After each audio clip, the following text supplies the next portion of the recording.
My name is Greg Peterson. I live at a place called the Urban Farm. How many people have been there? I know 3 or 4 of you have been there. Yay, thank you. The Urban Farm is my home. It's in north central Phoenix near 12th Street in Glendale. There's actually 85 fruit trees on the property now. Okay? And I purchased my 86th and 87th last week. Okay? My whole goal around that is that, first of all, I love fruit trees because you plant them once and what happens? Yeah, they make fruit over and over and over and over again, right? You don't have to do anything except show up and pick fruit. What good is that? But my goal has been to have a yard full of fruit so that I have fruit every month of the year, and I'm there. Okay? There's fresh fruit to harvest in my yard every month of the year, and it's by design. Anybody heard of permaculture? You guys know what permaculture? Who can tell me what permaculture means? Not you, Chris. It means creating a self-sustaining environment. Okay, good. Creating a self-sustaining environment. What else? Yes, please, way in the back. Permanent agriculture. Permanent agriculture. It's actually a word, permaculture. It comes from permanent agriculture or permanent culture. Okay? And we're going to be sliding in and out of the permaculture conversation all evening. But if you're really interested in learning, really diving in deep with permaculture, Chris is doing a class tomorrow. Who are you doing it with? Karen Taylor. Is Karen here? No. No, okay. Chris and Karen Taylor are doing a day-long introduction to permaculture, and I know he'll do a great job, and you'll walk away thinking differently. And that's really what this notion of permaculture and what I talk about in the world is all about, is how do we think differently? Okay?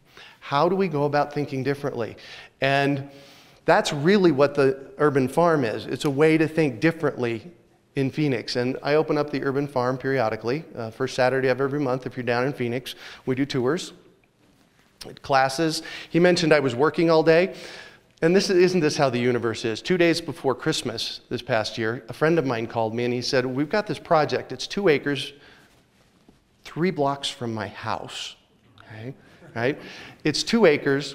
They're going to put a restaurant and a coffee house on it. It's going to be, like a farm in the middle of the city. And oh, by the way, the nursery that was in there 2 days before Christmas said, okay, we're not doing it anymore. He was calling me to ask me if I wanted a nursery in a place that I've been salivating over having a nursery for 22 years. I know that, it's like, really? No, really? Okay, let's go, So, and it really goes to thinking differently. My house is 1/3 of an acre, 80 feet wide, 160 feet deep. And I get the question a lot. People ask me, what do you do with all the food that you grow? It's like there's got to be so much of it. And this is part of the thinking differently. I don't grow a lot of any one thing. I don't have 100 pounds of anything. Well, apples and peaches when they're in season, but it's not planned for that. I have 5 or 10 pounds of broccoli or cabbage or carrots or beets, Swiss chard, so that there's always a meal or 6 out of my yard. Okay? Lunch today. Okay? 4 different kinds of greens. The avocado didn't come from my yard. Okay? Beets, carrots in a salad. Okay? And the avocado was the salad dressing. And it was absolutely delicious. Anissa, my girlfriend, made it. I was like, wow. Okay?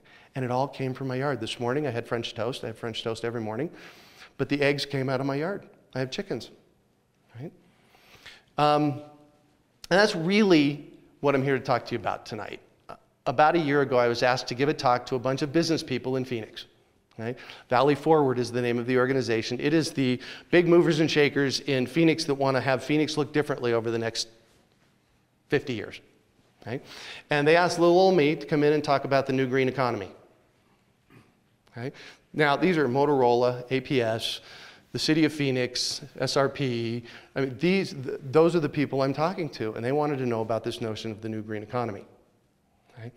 And what was the first question I asked them? If food stopped coming into Phoenix today, how long would we have? 3 days. Okay? This is a problem. Okay? We have a food system that is a just-in-time food system. Basically, that means that our food arrives just as we need it. Okay? I don't even think it would take 3 days, to be quite honest with you. It would take 3 days to eat through what was there, but it would take maybe 12 hours before the shelves in the stores were empty. In fact, interestingly enough, on September 8th of this past year in San Diego County, there was a power outage for 12 hours. And I talked to a guy over there that was in it, and he said grocery stores were closed, people were lining up at the open one, people were hoarding things, and this was for a power outage. Okay. One of the headlines, I did seed school. You guys heard Bill McDorman last year, right? Okay. Bill McDorman does seed school, and I did it last June in Tucson. And while I was in seed school, USA Today did an article on, it said headline, U.S. aims for global food risk coalition. They're looking at the whole notion of this, we're going to run out of food. And the quote was, at a time when 2/3 of our fruits and vegetables come from overseas. I get the question a lot. Okay, I'm going to diverge here a bit. I get the question a lot in Phoenix.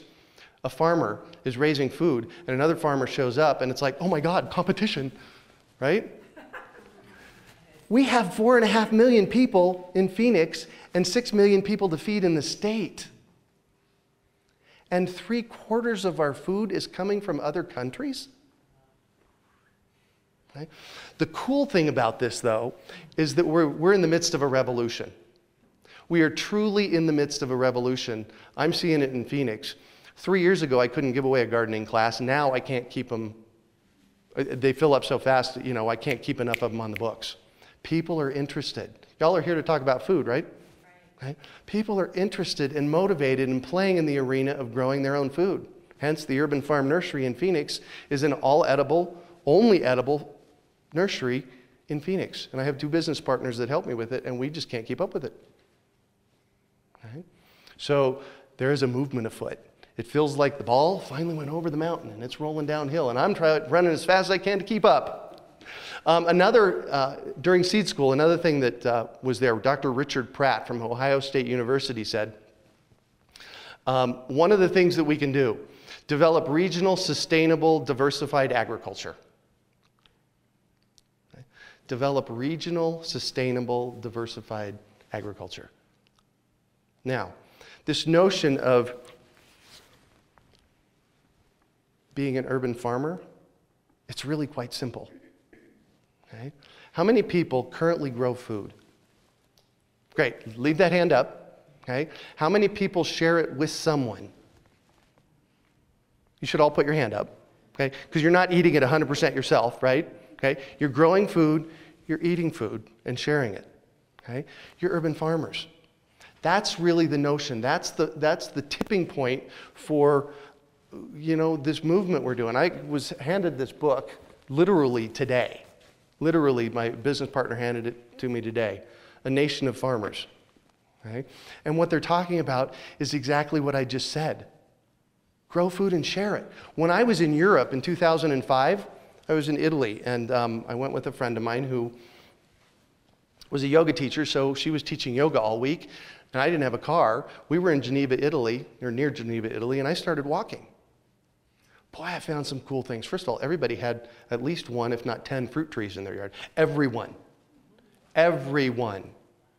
And every yard had a garden. Okay? That was structural in my thinking in 2005. In 1991, a friend of mine went to the South Pacific on a sailboat. When he came back, he said they anchored the boat at an island, and they went looking for a grocery store. And the people kind of looked at him funny and said, well, just go pick it.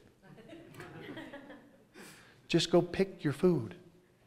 That was also structural in framing out this whole notion of one of the programs I push in Phoenix is called 10,000 Urban Farmers in Phoenix. Okay? What if there was an urban farm on every street? Just to share with your neighbors. Right? 2 weeks ago, one of my neighbors said, oh, I love greens. Literally, the girl that lives across the street, I love greens. I was like, really? I have a plethora of them right now. I'm harvesting them and feeding them to the chickens. I got too many. So I got this basket, this size of basket, and I just filled it and took it over to her. That's what I'm talking about. That's food feet, not food miles. Anybody know what food miles is?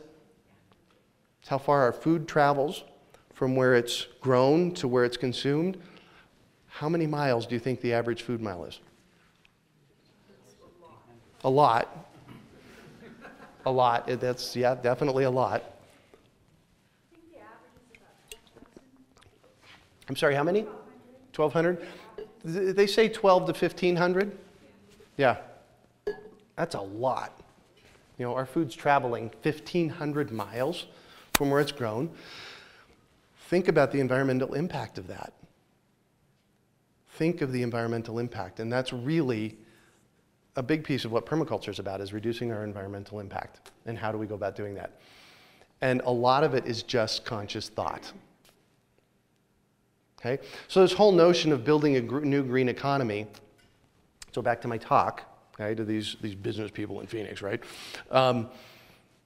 What do I tell them? I said, we need to build a new green economy where everything's local, where we source it, buy it, find it, grow it, figure out how to get it locally. Okay? And the biggest place that we can do that is in our food source, in our food supply. Okay? In Phoenix, I don't know what it's like up here to grow food, probably slows down a little bit in the winter, but in Phoenix, we have 4 growing seasons. I grow food from January to December. There's always food for me to grow and eat. Okay? And it builds resiliency. That's one of my new words in the past couple of years. Resiliency. I actually personally think that the notion of sustainability is done. Okay? We've gotten to a place where everybody's talking about sustainability and what it is and 3 pillars and, you know, all this stuff about sustainability. But for me, sustainability is just about sustaining ourselves. It's just about surviving. Do we just want to survive? No, we want to thrive. If you look at nature, nature thrives. Nature thrives. And this notion of resiliency and regenerative design is really the next step in the sustainability conversation. And I've been pushing the edge of that for about the past 6 months in Phoenix and pushing people to think past the notion of, okay, let's just be sustainable. Right? No, let's be resilient. Let's be regenerative. Let's build systems. Let's think about systems in place. And I've got some really cool ones to share with you here. But let's put systems in place that at least sustain themselves, and better yet, they regenerate themselves. They become systems that build upon themselves. In 1981, so I'm 51 years old this year. 1981, I was 20 years old. And one of the things that I liked to do when I was 20 years old was I traveled around the Southwest and looked at fish farms. Okay? I had my first fish aquarium when I was like 8 years old. Okay? I was cleaning, servicing, and building fish ponds in Phoenix when I was 15 years old. Okay? The whole notion of fish and how they grew, I just loved it. Right? So I visited this one fish farm down in Hyder, Arizona. They were raising tilapia. Tilapia is a good fish. Okay? Now, when you raise a fish, you get 30% meat and 70%, well, all the other stuff. Okay? All the leftover stuff. All the stuff that in our culture we'll call pollution. Because it's a bunch of stuff, and it's like, oh my gosh, what do we do with it? That's the human way of thinking about it, of course. You know what this fish farm was doing with it? She's over there mouthing, compost, compost. Yeah, of course. You know what this fish farm was doing with it? They were feeding it to the wolves. They were harvesting the fish and feeding it to the wolves. Now, what kind of an environmental impact does that have on the population of wolves in the area? Just didn't make sense to me. So in 1981, I'm sitting here looking at that, thinking, you know what? We can do better. And I designed what I called back then, I don't know that I used the word sustainable, but I designed a new way of thinking about it. Well, at least it was a new way for me. Nature always had it down, okay? Where everything got used in the system. Okay? It became a system of connections rather than a system of input-output waste. You're going to hear that again in a little while. Okay? Where all of that stuff got used, because of course it makes great compost. Okay? Plant it with a tree. You know, bury it in the ground and put your vegetables over it, right? Okay? But they were feeding it to the wolves. So this whole notion of sustainability, and really that's regenerative design, goes back for me at least 30 years. Okay? And I've been pondering it for a long time. And one of the things, so anybody heard of a company called Vermisocks down in Phoenix? Okay.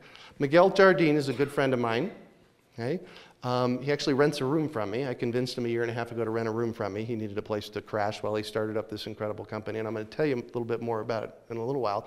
But the other reason I wanted him there was because the level of conversation that I was having with him when we did get together blew away the conversations that I was having anywhere else in the world. We were constantly pushing the edge of what was possible in the food arena. Okay?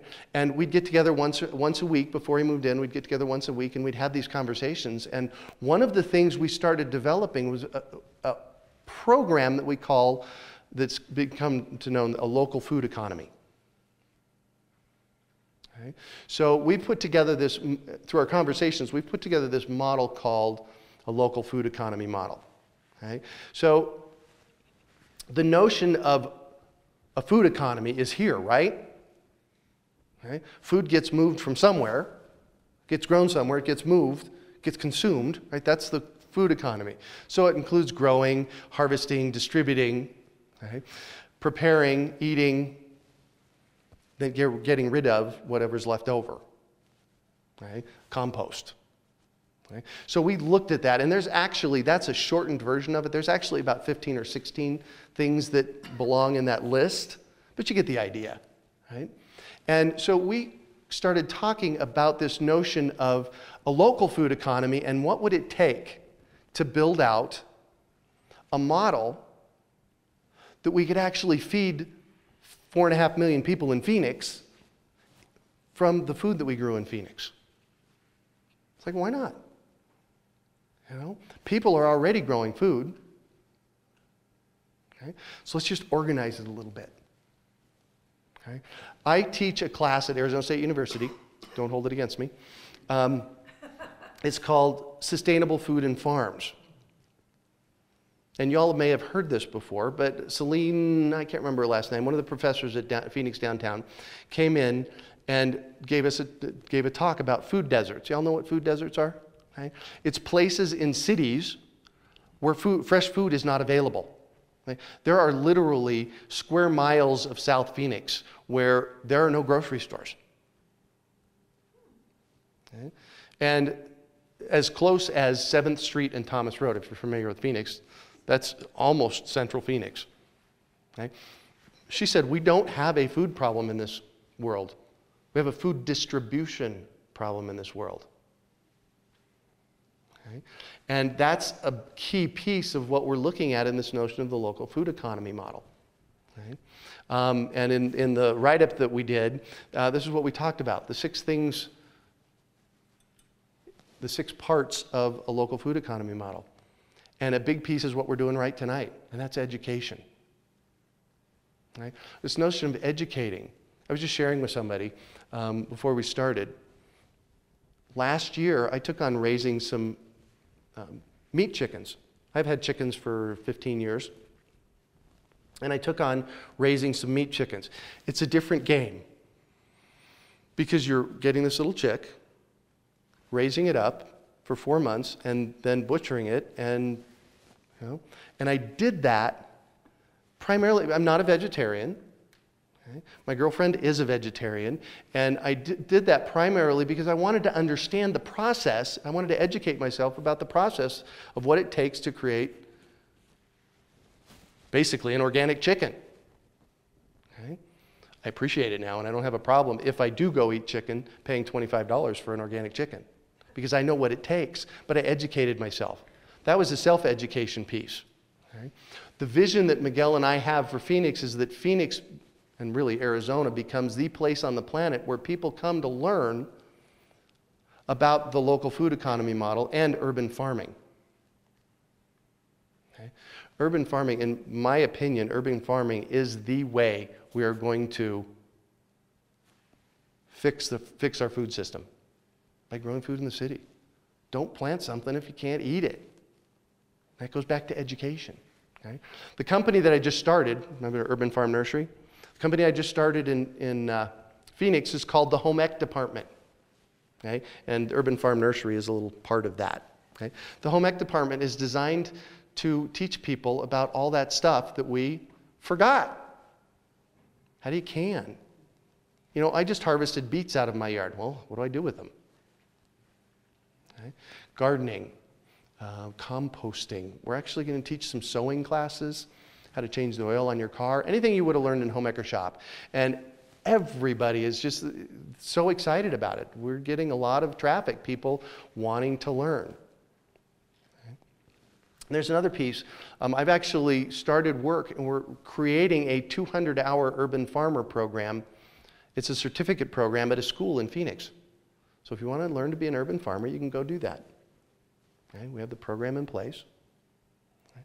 And it's really about educating. So you can go all the way from self-education. You can go to the permaculture class tomorrow. Okay? Teach yourself. It's not too late. Okay? I went back to school to get my degree when I was 45. Graduated when I was, 49 or something with a master's degree. I had to go get my bachelor's first, then I got my master's degree. It's never too late. There's so much out there to learn. And it's so fun. I mean, this first time I was at ASU, I got a 0.5 grade average. This was 1981. Okay? That was 2 D's and an F. Right? I was proud of that for years. And I went back to Phoenix College, a community college near my house, in 1996. I wanted to learn how to write.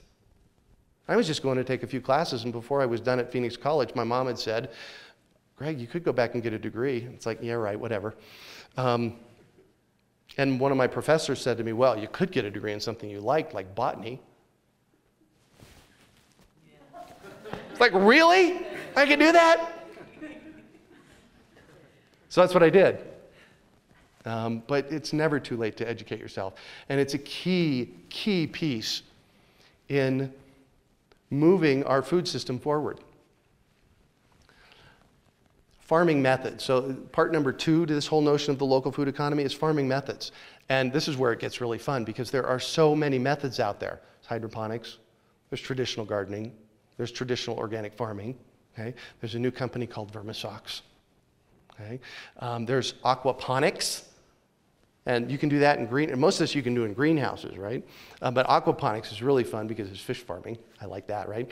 There's fish farming, and then they take the fish water, and they pump it up through these growing beds, and they grow food in the growing beds, and what feeds the food in the growing beds? The fish water.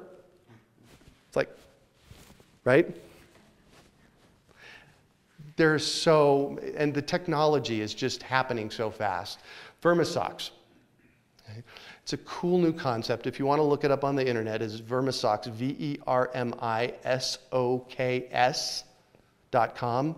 Vermisox. What do you suppose that is? Help me here. Worms. Okay, so worms, socks. Okay.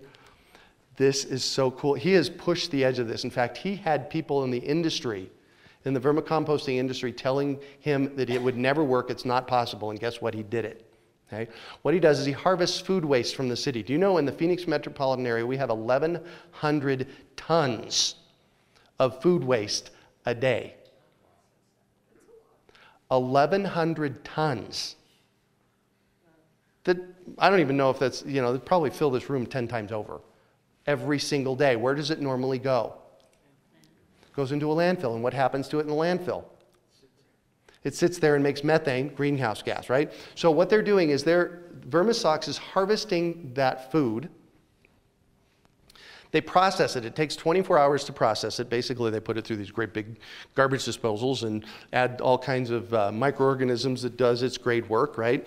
And it turns all the food, anything you eat, anything you put in your mouth, they'll take. Okay? And turn it into worm wine. Worm wine. Worm wine, yeah, that's what they call it. And it's drip irrigated into socks. The socks are 8-inch diameter, 3 feet long. Okay? There's worms in those socks. Okay? And what are the worms doing? They're taking that worm wine and eating it, and within 15 to 20 days, they're making it into what's the best thing for your garden? Worm castings, earthworm castings. It's like $20 a pound to buy this stuff. Right? Then they're harvesting that food that the food waste. They're harvesting that food and selling it back into the same places they're getting the food waste from. That's just like, wow. This is one of these.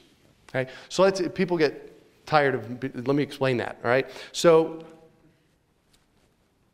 human beings, and I've been looking at this since at least 1981, design one kind of system. The kind of system that there's an end to. Okay? It's a linear system, and all of our manufacturing, all of our everything, this is the human thought. Okay? Input, output, waste, end. All right? So now let's think about nature. That's why I keep doing this, right? In nature, everything gets used. It's what we've been talking about, right? This is a different way of thinking. Everything gets used in the scope of the system, right? It's a circular system. And actually what we distinguish, it's not really a circular system. It's more of it's like a spiral up system. And the things that actually don't work kind of fall off the edge. Okay, we're one of those things that are going to fall off the edge soon, by the way. Well, I don't know about how soon, but we might fall off the edge if we're not careful. Okay? But it's a circular system where everything gets used in the system. Okay? If nature did one of these, what would happen? An end, exactly. Exactly. So and that was the great big gift. In 1991, I did my first permaculture design course, and that was the great gift for me about that permaculture design course. And a permaculture design course is 72 hours. It's either over 2 weeks or over a bunch of weekends. Okay, how many people have done one? A few people, thank you, great. And it's a deep learning in how to think differently. Okay?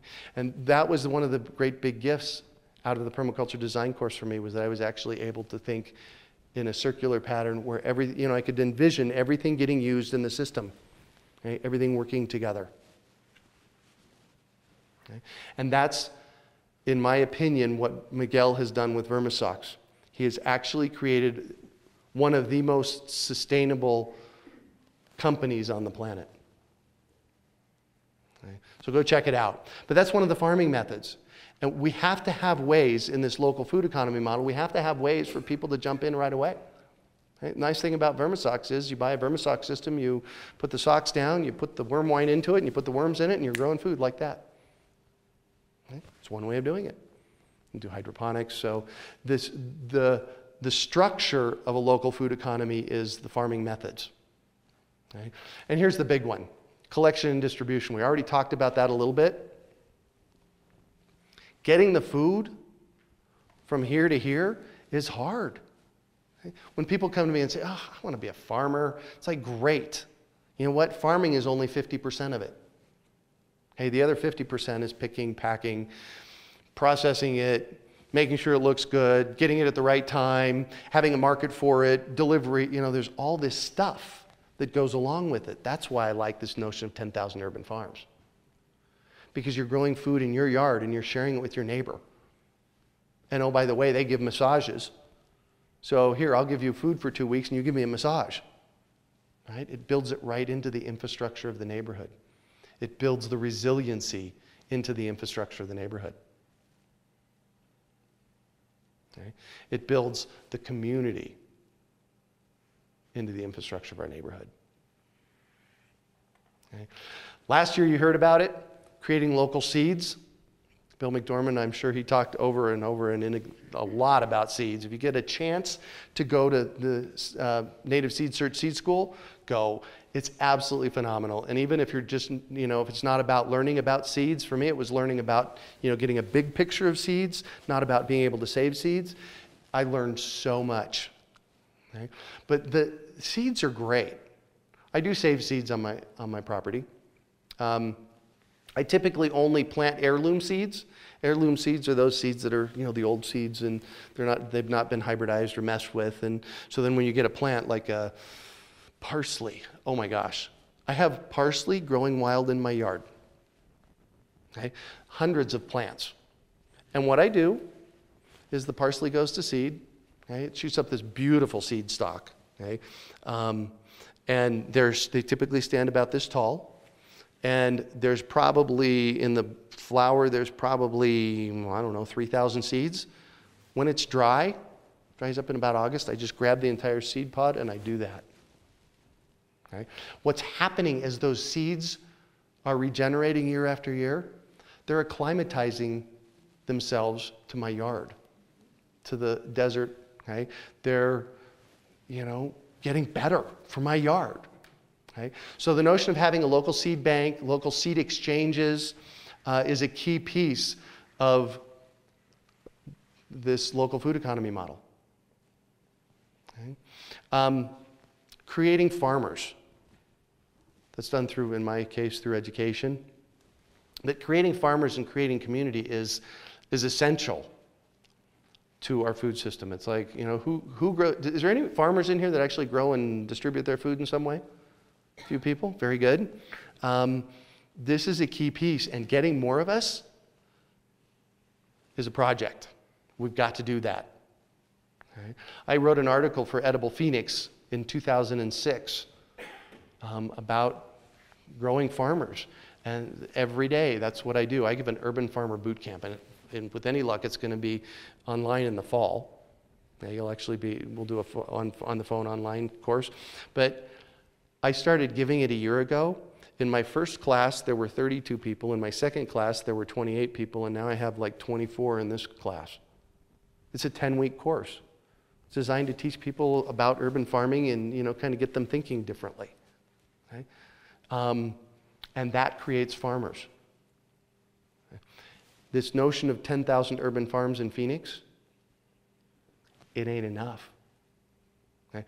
We did the math one day. We need more like about 60,000 urban farms in Phoenix in order to do it. So there is an abundance of possibilities here. There's absolutely an abundance of possibility. And the last piece of this local food economy model came to Miguel and I only about 3 or 4 months ago. And it makes sense. But we had to go through the process of developing this model for about a year to get to it. And we call it culture. So what happened is Miguel's out in the world talking all the time, and this guy came to him and said, you know what, he's a therapist, and he wants to teach people how to garden. So he would be giving gardening classes so that they could grow their own food. Okay, so there's connection into the earth. Okay, it's a spiritual practice for some people. Okay, and growing their own food and then eating it so that they become more healthy. And Miguel says, where do we plug that into the model? Well, it is kind of education, but it's not. It's really a cultural piece. Okay? And when we started thinking about it, there's food artists, okay? People that are out there doing art with food. Okay? There's a guy down in way West Phoenix who mows the cornfields so that when you get them from way up high, he does art in it, right? There's other kinds of food artists, right? The kinds we like to visit at the restaurants, the chefs, right? So it kind of wraps up this notion of a local food economy model. Now, here's the cool thing. For our politicians, it's also a job creator. Because when you think about the 6 parts of this local food economy, first of all, there's not one place where somebody can go in and take it all over. Okay? I like to call it an open source model because you can really plug in anywhere. How creative can you get? We had a lady come to us recently, a little older, recently her daughter had a granddaughter. Okay? And she is fired up about being a farmer. And like, what can I do? And in a conversation that we had with her over the course of about 20 minutes, what she distinguished for herself was that she could grow food from Native Seed Search, get the seeds from Native Seed Search, so she'd be growing native beans and some of the native crops, harvesting it, making it into baby food, for her granddaughter. Well, there's a business. Right? There's a business. And so much of this is possible by thinking differently. Right? Get outside of the box. Get outside of your box. Because there's so much. And technology shows up all the time. About a year and a half ago, and this doesn't have anything to do with food, but this is like, whoa, cool. Okay? There's this company in Europe that has made pads that go under the floors of the subways. And when people walk on it, there's a little bit of movement. And the pads are taking that movement and turning it into electricity. Okay? Just a little bit. Right? Just a little bit. And it's used to run the lights in the subways. It's like, how do we come... I won't say it again. I will. It's thinking differently. Okay? And a lot of it is thinking like this. Okay? Look at a system, look at what you're after, and see how you can get it to mimic nature. Okay? Toby Hemingway, I think you spoke here last year too, didn't he? Toby Hemingway loves to say, nature always bats last. Okay? So we can't get better than nature, but we can slide in and work in the flow of nature. That's why I like permaculture so much. It's really, nature's about, or permaculture is about doing this, kind of looking at nature and kind of flowing with it.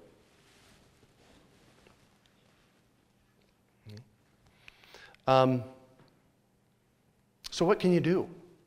It's like, there's so many things you can do, but what you can do, okay? And I got 4 levels distinguished here, and start plugging in things that you can do. Buy local, support local, okay? If you're not growing food, go to the local farmers market. There's one here. I get their email. Okay? Shop at the local stores, okay? Find the local restaurants. Be local. Okay? Another level, a friend of mine likes to call it attend a unity event. Participate. Come and help with their garden.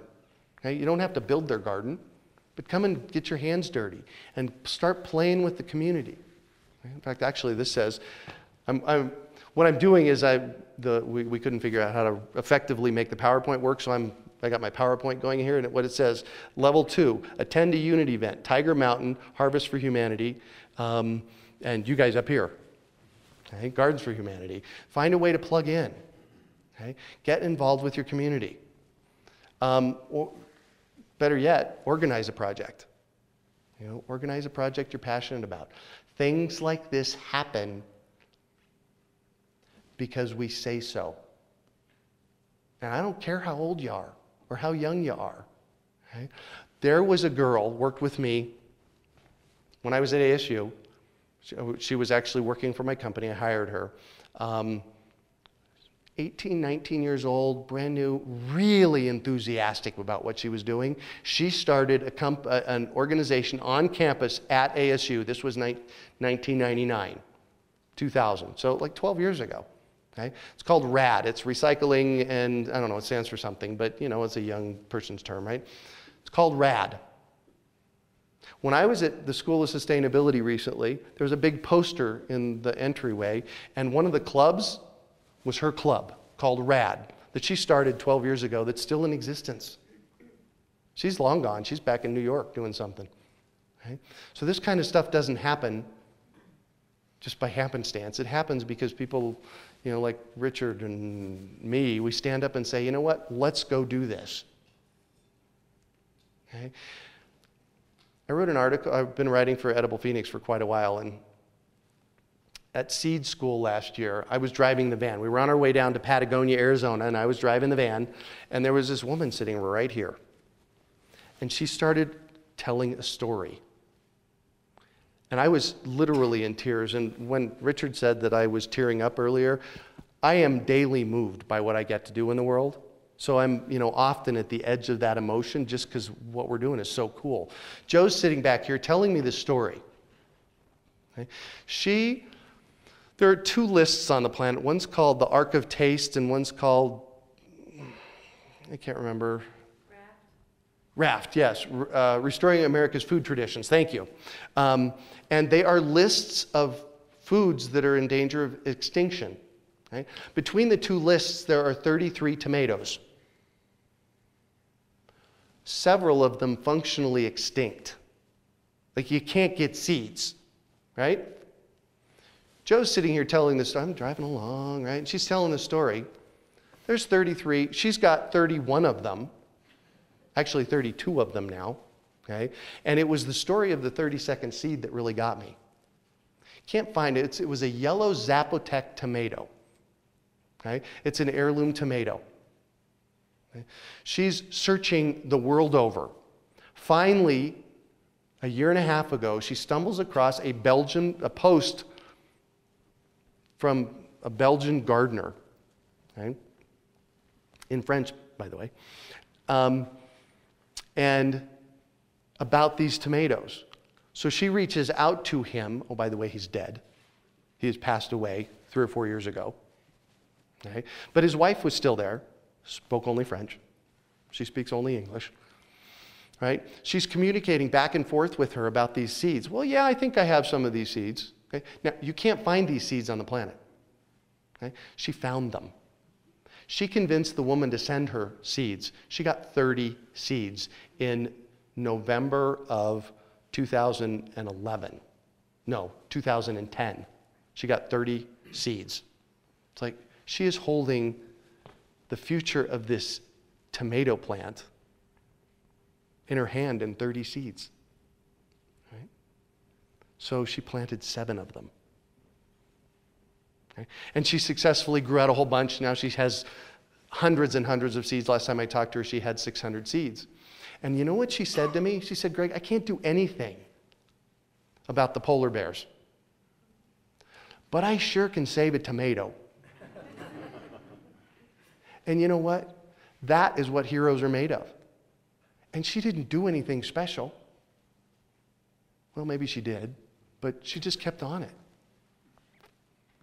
Okay?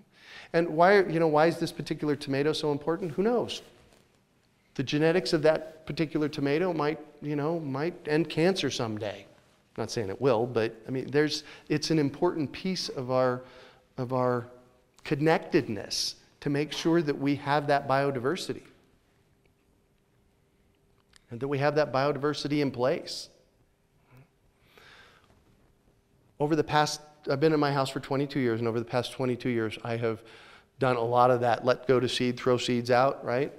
The biodiversity at my place is incredible. At any given moment, I would love for somebody to come in and do an inventory of what's there, but there are literally, on 1/3 of an acre, hundreds of things to eat. Plus the weeds. I mean, I got some monster great weeds that are really edible. They're good. Cheeseweed and I don't know, sour grass. There's these little clovers that come up in my front yard, and you pull them out and you eat them, and they're lemony. Like, go figure. You know, I do salads out of my yard with no salad dressing because they don't need it. Just from the different things. Right? Let's go out and do something. That's really the message. You know, it's like, what do you want to do? It's never too late. You can change the world. We all can change the world.